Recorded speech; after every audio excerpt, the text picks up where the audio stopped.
মিজানুর রহমান আজাদ হাফিজাহুল্লাহ, আপনারা সবাই তার জন্য দোয়া করবেন। আসলে ভাই, তিনি অত্যন্ত বিনয়ী একজন মানুষ। তিনি বাহিরে যেমন বিনয়ী, ঘরের ভেতরে ঠিক তেমনই বিনয়ী।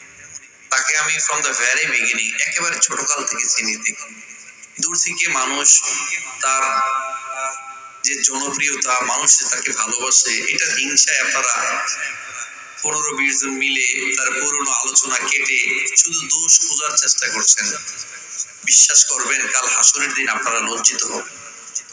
আমার দৃঢ় বিশ্বাস, আপনারা কাল হাসরের দিন লজ্জিত হবেন। তিনি এত বিনয়ী মানুষ, এত ভালো মানুষ, এত পড়াশোনা জানা মানুষ। আলহামদুলিল্লাহ, মানুষ মাত্রই ভুল হয়।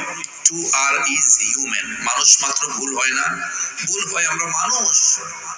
আপনার কাছে যদি কোনো ভুল মনে হয়, যদি কনস্ট্রাকটিভ সমালোচনা করতে পারেন, করবেন। একজন হকপন্থী আলেম কে জানেন? আমি একটা সংজ্ঞা আপনাদেরকে বলে দিই। তাকে দেখলে মনে করবেন সে হচ্ছেন হক আলেম, হক আলেম। যদি সে কোনো মানুষকে নিয়ে সমালোচনা করে, যদি তার সমালোচনার মধ্যে ইনসাফ থাকে, সমালোচনা করেছে বাট ইনসাফ নাই, তাইলে সে আসলে আলেম, হকপন্থী আলেম।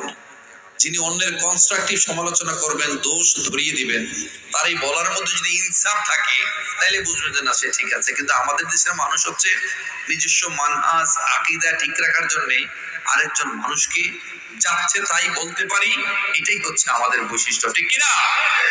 এগুলো করবেন না। এগুলো করলে কাল হাসরের দিন আমার মাঝে মাঝে কষ্ট লাগে কি জানেন? আল্লাহ রাসূলের সুন্নাহ যাদের মাধ্যমে সবচেয়ে বেশি লঙ্ঘিত হয়, তাদের মুখে আবার বড় কথা থাকে। একটা শব্দ উনি বলেছেন, ওনাকে আপনারা বিভিন্ন ধরনের তকমা লাগাচ্ছেন, কিন্তু এই শব্দটা আপনারা সারা জীবন হাজারবার বলেছেন, আপনাদের কোনো সমস্যা নাই। এই কাজগুলো করবেন না। It's very easy to find fault with others, but very difficult to maintain the self criticism.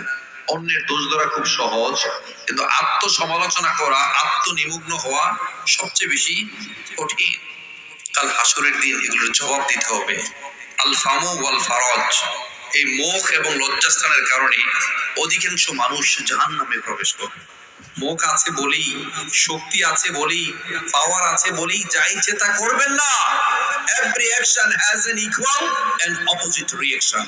প্রত্যেকটা জিনিসের সমান এবং বিপরীতমুখী প্রতিক্রিয়া আছে। লাহা মা কাসাবাত ওয়া আলাইহা মাকতাসাবাত। আপনি যা কিছু করেন সবকিছু আপনাকে ফিরিয়ে দেওয়া হবে। আপনি দেখবেন, আপনাকে দেখানো হবে। মা